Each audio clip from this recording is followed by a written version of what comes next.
Barcelona just won the Liga as Madrid trophyless for the second year in a row since Mbappe joins. Let's read off the utter mess that is Real Madrid. Tchouaméni and Valverde fought for the second time in back-to-back days. This time, Valverde left in a wheelchair. Apparently, Valverde had to go to the hospital, and the best Fede could come up with in his statement was, "I hit my head on a table." Like, we know why you wouldn't want to admit you got beat down by your teammates, but not the most believable creative stuff you could have come up with. You got Mbappe rolling down his window to burst out laughing after the training day of that Fede Tchouaméni fight. Rudiger was beefing with Carreras and slapped him not too long ago. Mbappe got in a verbal fight with one of the members of the coaching staff.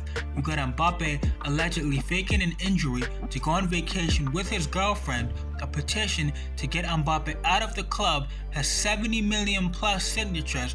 I've never seen a more controversial player who just won back-to-back La Liga Golden Boots and a UCL Golden Boot this season. It is a Ballon d'Or contender. I've never seen anything like this. Arbeloa called an emergency meeting saying certain players aren't running enough when Mbappe is famously bad for work rate off the ball and tracking back, so it's not hard to figure out who you are talking about, Arbeloa. Real Madrid players posting Vini's brace on their story.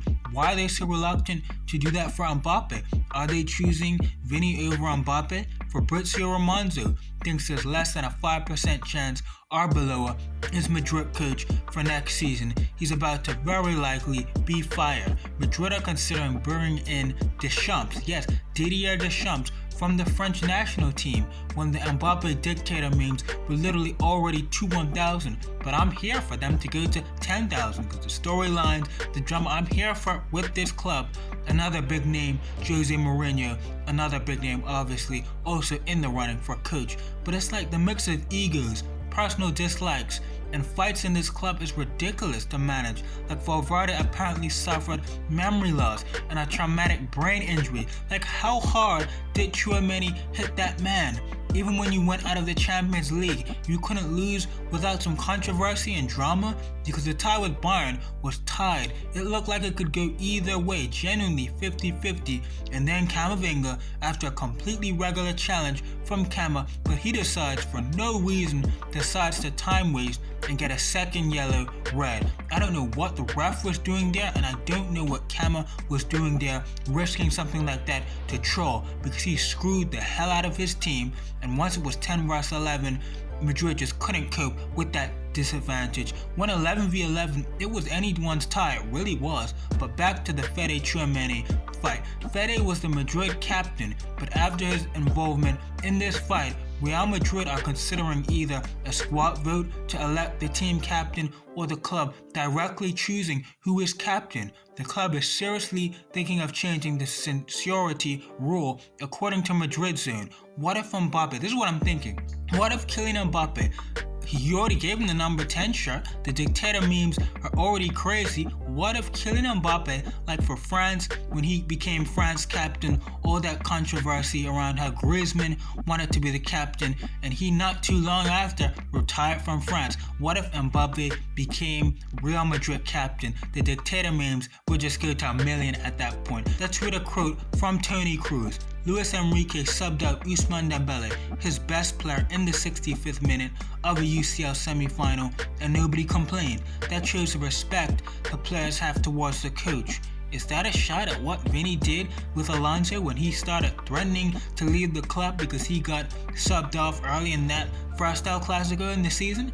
Or is that a shot at what Mbappe's done in the past? Like, you have the Vini contract situation, which remains uncertain. Reportedly, there's a reported snitch inside the dressing room that a lot of the players think is Vini. There's a sentiment around this club that Vini and Mbappe don't work, which they don't fit well together. Vini fits really well with Rodrigo and Jude. Mbappe also fits really well with Rodrigo and Jude. They both fit really well with a Benzema, for example. But Mbappe and Vini together, those two, it's just not an ideal fit. And there's a sentiment one may have to go. So you've got drama with the two best players at your club possibly going and being this terrible fit. And then Mbappe, the star of your club, PSG, his old club, is about to go back-to-back UCLs, something only 2016 to 18 Madrid did, I believe, the 2 years since Mbappe left. Meanwhile, Madrid won the UCL and the league the season before Mbappe joined, and now 2 years trophyless as soon as he joins. The sentiment when he joined was the best player joins, already the best team in the world. Imagine Kevin Durant, top 3 player in the world at the time, joined the Warriors, and the Warriors went from nearly back-to-back championships because the Warriors lost that 2016 finals by 4 points.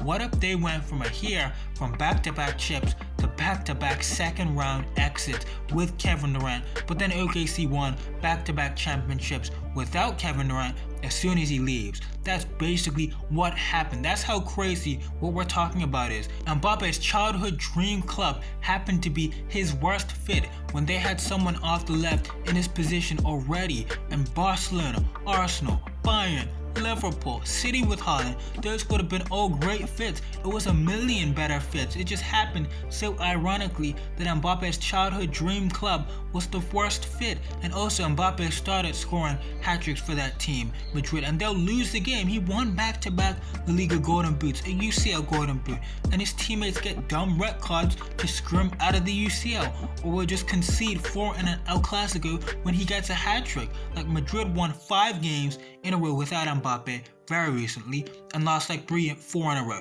with him. Vinny was nails as a finisher the last game they won without Mbappe, but versus Bayern in a UCL quarters, he was god awful as a finisher. What's that about when it's just you finishing the chances? Why, Vinicius Jr., can't you finish with Mbappe on the pitch? This team is a mess. Also, Kylian Mbappe chooses not to run off the ball like he did for Messi and Neymar at PSG. He's playing with worse passers, yes, but he wants to drop deep and ball their feet. Kylian Mbappe actively goes away from his strengths right now, and there's definitely some ego there. Now that you're not playing with Messi and Neymar, and you feel like you're the biggest, best, most talented player on your team, 100% I believe that after Brahim Diaz misses a Panenka to lose the AFCON final, and Mbappe just dip one the next game to almost tease Diaz, like that's a bully kind of dictator kind of guy that Kylian Mbappe is. But I don't have much time to give Barca credit because that's how much of a mess Real Madrid are in, an absolute dysfunctional disgrace of a mess.